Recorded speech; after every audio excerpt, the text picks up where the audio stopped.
What's up, guys? Today we'll be comparing the iPhone 6 to the iPhone 7. First thing you'll notice is that the boxes are different. So, that's pretty important. I'm just joking. The real first difference I think everyone is talking about is the lack of a headphone jack. I know this is a major deal breaker, but let's look at everything else before coming to any conclusions. In reality, it just sucks. The 7 comes with the lightning to headphone jack adapter and some EarPods that connect via lightning port, which is great if you only enjoy EarPods or want to carry a dongle around everywhere. What I think is really trippy is the new home button. It doesn't click, yet it feels like a click. Well, sorta. It kind of vibrates the lower part of your phone whenever you press, and it doesn't register finger gloves well. I don't know about you guys, but when I get a new device, usually the first things I do is pop open some music or videos. When you do that, that's when you'll notice the stereo speakers that come on the 7. It sounds nicer than the speakers on the iPhone 6 by far. It really adds to your YouTube sessions on the toilet. The camera is definitely an improvement. I mean, 2 cameras? Awesome! In all seriousness, it now allows you to use optical zoom instead of the much blurrier digital zoom. The front camera is also 7 megapixels. If you wanted to up your selfie game for Snapchat and Instagram, there you go. Are you always dropping your phone in the toilet or pool? Me neither. But the iPhone 7 is now water resistant, which means it can handle a soak or two. Just don't think it's waterproof, which isn't really the same thing. The iPhone 7 can only handle up to 30 minutes in 1 meter deep water. If the frame of the phone is damaged, I wouldn't recommend you put in water, unless you like $800 paperweights.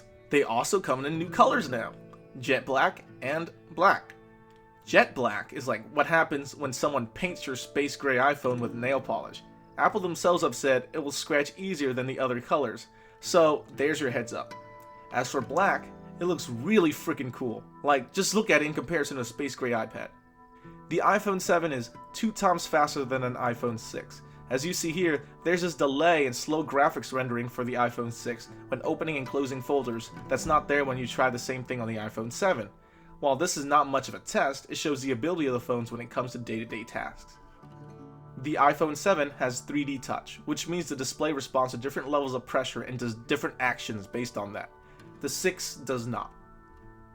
According to Apple, the iPhone 7 Plus gets an extra hour of battery life over its 6 counterpart, but in my own personal usage, I get maybe 2 or 3 more hours.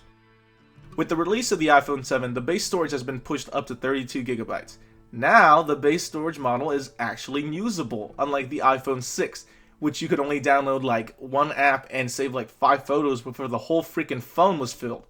Now you can get twice that, which, in my opinion, is much better. My overall impression, the iPhone 7 is a meh upgrade. It doesn't change the game much with its new features, but it's worth the upgrade if water resistance and stereo speakers are a must. But you also downgrade since you're losing the headphone jack. In this case, Apple just said, you win some, you lose some, and hoped a lot of people bought it anyway. Which they probably will. I give this 2-year upgrade cycle from iPhone 6 to 7 a 7 out of 10. It's good enough to possibly upgrade, but not good enough to be a necessity. I hope you guys really enjoyed this video and comment what you think I should do next. If you like my content, please like and subscribe, because new content is always on the way.